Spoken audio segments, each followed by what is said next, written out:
Hello guys! Welcome to my YouTube channel. My name is Herbert Flores. At right now, gusto lang i-share sa inyo dahil dumating na itong aking pinakahihintay na Google AdSense pin. Okay, so na-monetize yung aking YouTube.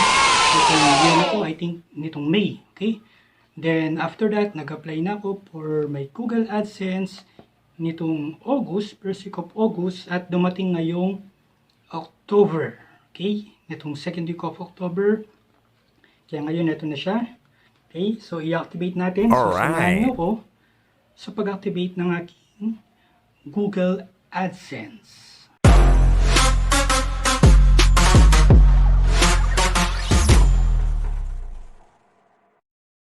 So, right now, nandito tayo sa aking Google AdSense account. Okay, so, kailangan is meron ka ng YouTube channel at na-monetize mo na yung channel mo.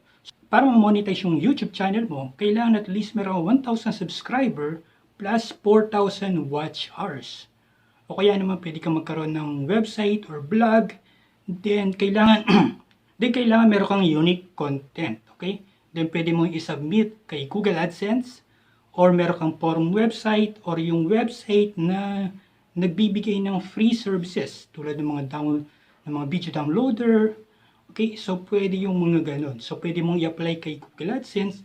Then kapag ka na-approve ka na, at pwede ka na ngayong kumita kay Google AdSense. Dahil yung mga ads ni Google, lalabas siya doon sa yung YouTube channel or doon sa website mo. Okay, so papakita ko sa inyo ngayon, dito meron tayong balance na $21.83. So nakuha ko tong income na to doon sa mga views doon sa aking YouTube channel. So according to my research, every time na meron kang 1,000 views, meron kang $1. Okay? So, ganun po siya.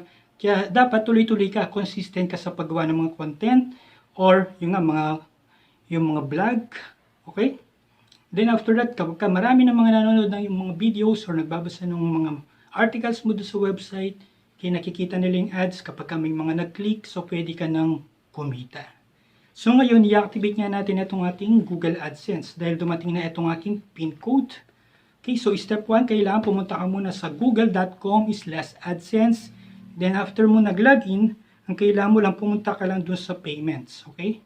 So kailangan, kung wala ka pang account nito, pwede ka makagawa ng libre. Okay, then after that, kung wala ka pang, hindi pa na-monetize yung channel mo, yung requirements, hindi mo pa na-acquire, then hintayin mo lang. And kapag na-acquire mo na yung mga requirements, pwede ka nang i-apply, pwede mo nang i-connect or i-monetize yung YouTube channel mo through Google AdSense or yung website mo. So ngayon pupunta tayo dito sa payments and then ilalagay na natin, ayan, so nakikita natin dito, verify your billing address.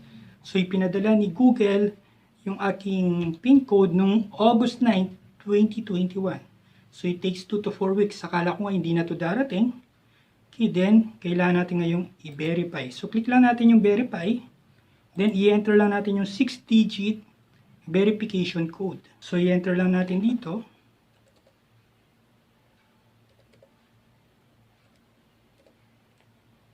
So, once na enter na natin yung 6-digit code, then click mo lang yung submit.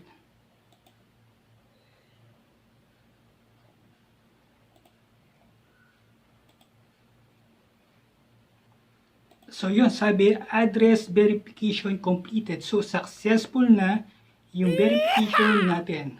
So after that, kapag na-hit mo na yung minimum requirements ni Google AdSense na at least $100, so pwede mo nang ma-receive yung payment mo through your bank account o kaya pwede nila itong ipadala sa iyo through money remittance. Okay? So ganun lang po kadali yung pag-activate itong ating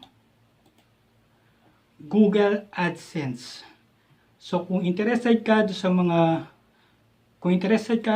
content na pwede kang kumita online or kung paano ka magkaroon ng successful home-based business, so don't forget to subscribe and hit the bell icon para ma-notify ka sa aking mga next video.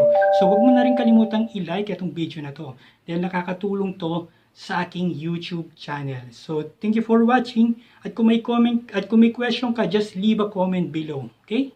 So, Thank you for watching and God bless.